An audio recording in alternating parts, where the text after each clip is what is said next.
Hi, good morning, everybody, and once again, welcome to Pankaj Sir's Echelon Tutorials. And in this today's session, we are going to start with ICSC 7th grade, but this time the subject is biology. Okay, so let me write down for you. This is for ICSC curriculum, and it's for the 7th grade, and the subject is biology. Okay. Now, in this particular biology subject, the chapter that I'm going to start with is respiration in plants and animals. That's already mentioned over here, but still I'll write here. It's respiration in plants and animals. Okay. Now, this is the name of the chapter, respiration in plants and animals. Okay. So let us get started. Now I have already written down the points. Okay, so all I'm going to do is mostly read out the points and explain you in detail each and every point. Okay, so let us get started with ICSE 7th grade biology, and the name of the chapter is respiration in plants and animals. Okay, so as you must be knowing, respiration is one of the life processes and it is found in all organisms, that is plants and animals both. Okay. Now see, respiration is one of the life processes. Which are the other life processes? You may wonder. Okay. So in fact, there are seven main life processes. Okay. And if you want to, if you want me to name those seven life processes, okay, then those can be, it can be remembered in this verse. That is Mrs. MRS, Mrs. GREN, Gren. Okay. Now this is just to make you understand how to remember these seven life processes. Okay. So this in this Mrs. Gren, this M stands for movement. Okay. This is for movement. This R stands for respiration, and as I told you, respiration is one of the life processes. S stands for sensitivity. G stands for growth. This R stands for reproduction. This E stands for excretion, and this N stands for nutrition. Okay, so these are the seven processes, and in all living organisms, okay, this all these seven processes you will find. See, some of the processes out of this, like for example, the movement. Okay, you will find in non-living objects also. Suppose a car is moving. Okay, so you cannot say that because car is having a movement, okay, it is moving, so it is a living organism. No, car is not a living organism. But even crystals, this growth, growth you will find in crystals also. Crystals also grow in size. Okay, but then crystals are not living organism. So apart from this, few exceptions, this Mrs. Gren will explain you. And if all these seven things are present in something, then that has to be a living organism. Okay. So living organism is anything which has all these seven characteristics. That is movement, respiration, sensitivity, growth, reproduction, excretion, and nutrition. And today we are going to study in detail the respiration, which is one of the life processes. And it is found in all living organisms, whether it is plants, whether it is animals. Okay. Now, next point that comes to the mind is why respiration is so important. Okay. Respiration की जरूरत क्या है? And why it is so important? वो इतना important क्यों है? So let us try to answer this question. Why respiration is so important? Okay. Now, you must be knowing that, our mothers used to tell us that have some food and go for the school, or have some good breakfast and leave for your office. Okay. So mothers, they always keep on telling us to have some good food. Okay. And then go for the work or go to the school or go to your college, whatever. Now, क्यों ऐसा बोलते हैं? The reason is this food that we are going to eat as a breakfast, okay, that is going to give us a lot of energy, okay. But then one may think that food से energy कैसे मिल सकता है? Okay, how can food give you energy? So it is not that the food is directly giving you energy. जो food हमको हमारी mother बोलती है कि लेके आप स्कूल को जाओ या कॉलेज में जाओ या जॉब पे जाओ, wherever you want to go, so you will get some energy. Okay, So energy directly food से नहीं मिलेगा. Food what you take in is in the form of carbohydrates, it is in the form of proteins, it is in the form of fat, जिसको हम complex food बोल सकते हैं. These are complex food that we take in. Okay, complex food हमारे body में जाने के बाद it gets converted into simple food. Okay, and this simple food are some of the simple food I'll name. They are glucose, they are starch, they are you know there are many other, like you can call them as fatty acids. Okay, glycogen, all these are nothing but simple food. Simple foods are food which our body system, the organs inside the body, are ready to accept. Those are known as simple food. So the complex food that we eat, okay, has to be converted into simple food, and that is done with the help of a process called digestion. तो digestion हमारे body में होता है. Digestion से क्या होता है? The complex food is converted into simple food, and carbohydrate is a complex food which gets converted into a simple food which is known as a glucose. Okay, glucose का दूसरा नाम शुगर भी हम बोल सकते हैं इन अदर लैंग्वेज. ओके, तो sugar हो या ग्लूकोज हो, this is nothing but a simple food. Okay, which the body, the organs inside our body are ready to accept it. They can absorb this glucose. Okay, so ये जो glucose है वो जो है that is a simple food. This glucose, will get oxidized. How? With the help of oxygen. Oxygen कहाँ से आएगा? तो oxygen will come to your body due to respiration. So when you respire, when respiration takes place, oxygen enters your body, and the food that you have eaten has got converted into glucose. So that is a simple food. So inside the body, this glucose and the oxygen, they will combine, and something called oxidation of the glucose or oxidation of the food takes place. This oxidation of the glucose will always result in the formation or in the release of energy. This energy will be in the form of something called ATP molecules. Okay, so all this is I'm telling you all this because this is how the energy is released in our body, not directly from the food, but the food is oxidized. The food reacts with the oxygen to give us energy. So respiration is important because it releases energy needed by the cells from the food or the nutrition that the body gets from digestion. So whenever we eat complex food, that complex food gets digested and gets converted into simple food like glucose. This glucose will react with the oxygen that is taken in by the body by a process called respiration, and this oxygen and glucose will combine together to undergo a chemical reaction, and the product of this chemical reaction is going to be mainly energy. So this is how energy we get from the food that we eat and the oxygen that we get from respiration. So that is the first point that makes it clear that why respiration is very important. So respiration is very important because each and every cell of our body needs some energy, because our body has to do some work.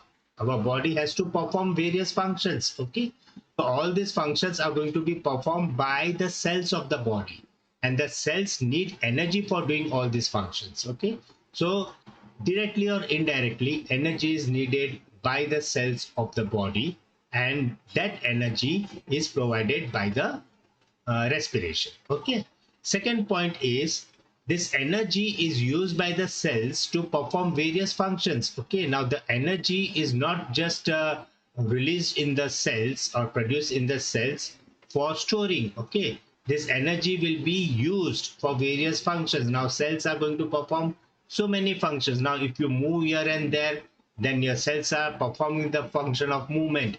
If you are growing, then the cells will perform the function of growth. Okay, then if you are if you want to excrete, if you want to throw away the waste products from your body, okay, then you will again will have to perform certain functions. Okay, these functions are performed by what? By the cells. Okay, so the cells have to perform all these various functions for which energy is needed. So respiration becomes very important because respiration से ही हमको energy मिलने वाली है. So that is the importance of respiration. Now coming to the next point, remember cells are the basic structural and functional unit of the organism. हमने ये कई बार lowers class में पढ़ा है कि सेल्स जो होते हैं वो basic structural and functional units होते हैं ऑर्गेनिज्म के. What I mean by organism? Organism means any living thing. Okay, now इसमें लिविंग थिंग्स में ऑर्गेनिज्म में you will get plants, okay, you will get animals, all type of animals. Okay, you may get even bacteria. Okay, because bacteria also comes in the category of animals. Okay, then you may have fungi. Okay, इसमें सिर्फ एक चीज नहीं आएगी which is virus, because virus doesn't come in the organism category. Okay, they are not coming in the living organism category. Okay, तो virus नहीं आएगा but fungi आएगा एंड प्रोकैटिस भी आ जाएगा. Okay, so all these are examples of living organism. So whether they are unicellular organism और multicellular organism, lion, monkey, human beings, we all are multicellular organism. So हम सब भी है ना, we all will come in this category of organisms. Okay, so plants, animals, bacteria, fungi, human beings, lion and other animals all are living organism, but fungus is not virus is not coming in this category, and moreover this non-living things will not come in this category. Okay, so cell is a basic structural and functional unit of a organism. So any organism, छोटा हो या बड़ा, it is made up of cells, and cell is the basic structural and functional unit. Now why we call the cell as a basic structural and functional unit? The reason is that now कुछ लोग हमको पूछते हैं, some students they ask us a question like inside the cell also there are certain sub particles, or you can say organelles. Okay, and to name some of the organelles, it's mitochondria, then you have so many other things like vacuoles, you have nucleus, you have cytoplasm, you have chloroplast, you have plastids, वगैरह वगैरह. So many things you have inside the cell also. So why don't you call those inside particles as the basic unit? Okay, the reason is that this organelles, they independently cannot perform any function. Okay, so they are not functional units, they are structural unit. Okay, they are smaller than the cell in structure, but function wise they cannot do anything independently. इसलिए जो organelles है उसको हम basic structural and functional unit नहीं बोलते हैं. We call cells as the basic structural and functional unit because a single cell like a amoeba cell, okay, और जो बैक्टीरिया होते हैं वो भी यूनिसेल्युलर होते हैं, they are single cell. Okay, they can perform all the functions of any multicellular organism. जो perform करते वो सारे फंक्शन एक यूनिसेल्युलर ऑर्गेनिज्म भी परफॉर्म कर सकते हैं. Like amoeba can perform everything, respiration भी करते हैं, वो न्यूट्रिशन, वो फूड भी इनटेक करते हैं, वो रिप्रोड्यूस भी करते हैं, एक्सक्रीशन भी करते हैं. So everything that a multicellular organism does, that even an amoeba as a unicellular organism can do it. इसीलिए this amoeba is nothing but a single cell. Okay, so that is why we say that cell is a basic and structural unit of organism. Okay, now unicellular organisms like amoeba etc performs all the functions which any multicellular organism can perform, and this is the reason why cells are known as the unit, basic unit and basic unit of organism. Okay, this is the reason. Now going ahead with our discussion, organelles are not the basic unit because they cannot perform various functions on their own. Now organelles जो है उसको हम one second, yeah, now ये जो organelles है, now I think this is going to help you, my cursor, right? Now organelles are not the basic unit because they cannot perform various functions on their own. Now if you take a mitochondria, or if you take a ribosome, or if you take a vacuole, then they independently cannot do all the functions. Okay, So they will only perform functions in collection. Okay, together they will perform function, but individually they cannot. And that is the reason the cells are known as the basic unit and not the organelles. Cells are the basic unit, and to perform various functions they need energy, which respiration helps them to in acquiring from food and nutrition, etc. So the cells being the basic unit structure of any organism. Okay, तो कोई भी organism को कुछ भी function करना होगा तो that function has to be performed by the cells. So cells will perform these functions only if it has some energy. And energy cells को कहाँ से मिलता है? तो energy will be given to the cell with the help of respiration. Okay, and how? The food that we have taken in, and that food has been converted into simple food like glucose. ये जो glucose है, that will be combining with the oxygen, and the food will get oxidized to give you energy. This is all about respiration. So what is respiration? Respiration is an entire process. Okay, now it is an entire process, while breathing and cellular respiration are two parts of it. So sometimes, students they mess up with breathing, cellular respiration, and all that. Actually, respiration means somebody says that respiration is taking in oxygen and throwing out the carbon dioxide. No, that is not actually respiration. That is a part of a respiration. That is just one part of respiration. So respiration is an entire huge process, और जिसके दो part जो है, you can say that one part is breathing and the other part is something called cellular respiration. These are just the two parts of the entire process. That entire process is known as respiration. Okay, now let us come to breathing. What is breathing? Breathing is also called as external respiration, while cellular respiration is also called as internal respiration. तो ये जो entire respiration का जो process है, this you can divide into two parts. One which is known as breathing, उसका दूसरा नाम है external respiration. Another part is known as cellular respiration, and उसका दूसरा नाम है internal respiration. So there is something called breathing and cellular respiration. Now let us start with what is breathing. Okay, so सबसे पहले breathing की बात करते हैं. What is breathing? Now breathing, as I told you, is a part of an entire process of respiration. तो breathing में क्या होता है? It is just a physical process. Breathing is a physical process. उसमें कोई chemical change, कोई chemical reaction doesn't take place. It is purely a physical process. What happens in breathing is a process of taking in oxygen-rich air from the atmosphere and throwing out carbon dioxide-rich air from the body back to the atmosphere. So this is the definition of breathing. ये जो मैंने लिखा है, this is the definition of breathing. Okay? So what is breathing actually? It is a physical process of taking in oxygen-rich air. Air contains oxygen, it contains nitrogen, it contains dust particles, it contains carbon dioxide. So many things comes in air. Okay, but breathing, what it does is it takes only most of the oxygen from the air. Okay, it is interested in oxygen only. So oxygen-rich air is taken in breathing from the atmosphere through the nostrils. Okay, and it goes into the body. And inside body, what happens is, that's a different story. What happens, we'll be studying that later. So there's something called internal respiration that takes place. Cellular respiration takes place.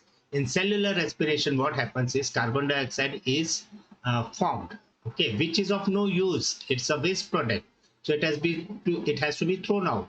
So that carbon dioxide from the cells, is taken away and it is thrown out of the body back into the atmosphere. Okay, so carbon dioxide rich air is thrown back to the atmosphere outside the body.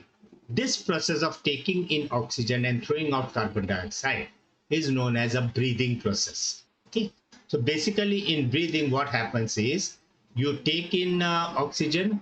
Okay, you take in oxygen rich air. This is known as inhalation, and you throw out carbon dioxide rich air. This is known as exhalation. So inhalation is taking in air which is rich in oxygen, and exhalation is throwing out air which is rich in carbon dioxide. Okay, So breathing is again a two-part process. It is inhalation and exhalation. Is that clear? Okay. Now coming and moving ahead, breathing involves the following organs. Okay, now we are talking about only animals right now, not about the plants. Okay, the respiration in plants we are going to talk in a separate topic. Okay, in a separate this thing. Okay, so this right now we are talking about breathing in the animals or human beings, you can say. Breathing involves the following organs. So what are those organs? Breathing is always starting from the nostrils. Okay, what are nostrils? Nostrils are the opening of the nose. Okay, nose, every animal has a nose. Some have internal nose, some have external nose, some have a huge nose, some have a small nose. So various types of nose you will have, you will find in various animals. But then basically there will be two openings which are known as nostrils. So nostrils is the opening through which the air enters the body into the nasal cavity. From nasal cavity it goes into something called trachea. From trachea the air goes into the lungs. From lungs it enters into alveoli. Alveoli are the air sacs that you will find surrounding the lungs, in the lower part of the lungs, and that is where the exchange of this carbon dioxide and oxygen gases takes place. Okay, so breathing involves these organs, right? Now, organ system consisting of nostril, nasal cavity, pharynx, trachea, lungs, and diaphragm. Together, this organ system is known as respiratory system. So, respiratory system consists of this group of organs, starting from nostrils, nasal cavity, pharynx, trachea, lungs, and lastly, the diaphragm. So this is the organ system which forms the respiratory system. What happens while you inhale and what happens while you exhale? So in the breathing, now we are just talking about breathing, just a part of the respiration. As I told you, breathing and cellular respiration are the two parts of the entire process of respiration. So we are just talking of one part of the respiration right now, which is breathing. So breathing, as I told you, is a combination of inhalation and exhalation, right? So what happens exactly when you inhale and what happens exactly when you exhale? So that we are going to talk about now. See what happens when you inhale. So when you inhale, oxygen-rich air enters your nostrils and through the nasal cavity and trachea, it reaches the lungs. Now this is very obvious thing. You know, everybody knows what happens when you inhale. When you inhale, the oxygen-rich air will go inside your nostrils. It will pass through the nasal cavity. It will pass through the trachea and ultimately it will reach the lungs. Okay.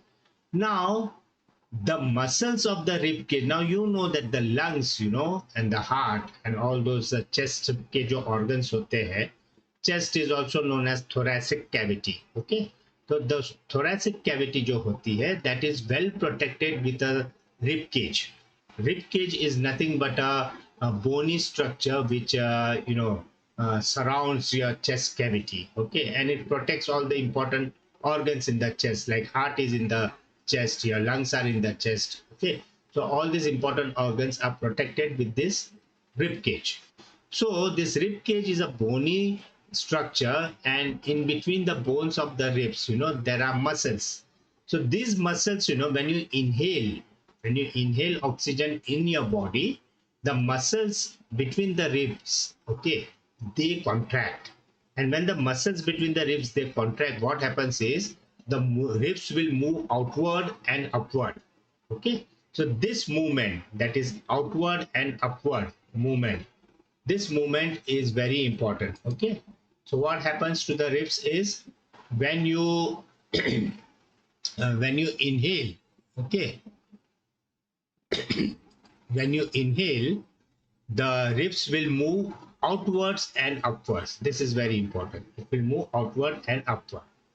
Now, when the ribs are moving outward and upward, the chest cavity जो है, उसका volume will increase. The chest cavity or the thoracic cavity increases in its volume, and the lungs, you know, they get the space to expand. Okay, the lungs will get the space, and what will happen? The air that you are inhaling will rush into the lungs. Okay, and lungs will also readily accept that air because it is having the space to expand. Okay, so lungs are like air balloons. Okay, so when you blow air and when there is space for the balloon to expand, why it will not accept the air? It will accept the air.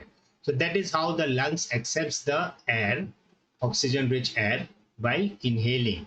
Okay, now at the same time what happens, there is a diaphragm. Diaphragm is what? Diaphragm is a muscular sheet like structure separating your thoracic cavity and the abdomen cavity. It is below the lungs. Okay, so when your lungs are getting filled with air, okay, the lungs will come down, okay, because it is expanding, and the diaphragm, you know, it will be pushed in the downward direction. So the diaphragm moves in the downward direction from the dome position to the flat position. Okay, so before the air has entered into the lungs, the diaphragm was in the dome shape. Okay, it was in a dome shape. So when the lungs is filled up with air, the lungs will push the diaphragm in the downward direction, and that is how the dome structure of the diaphragm will get converted into a flat structure. Okay, so this is what happens during inhalation.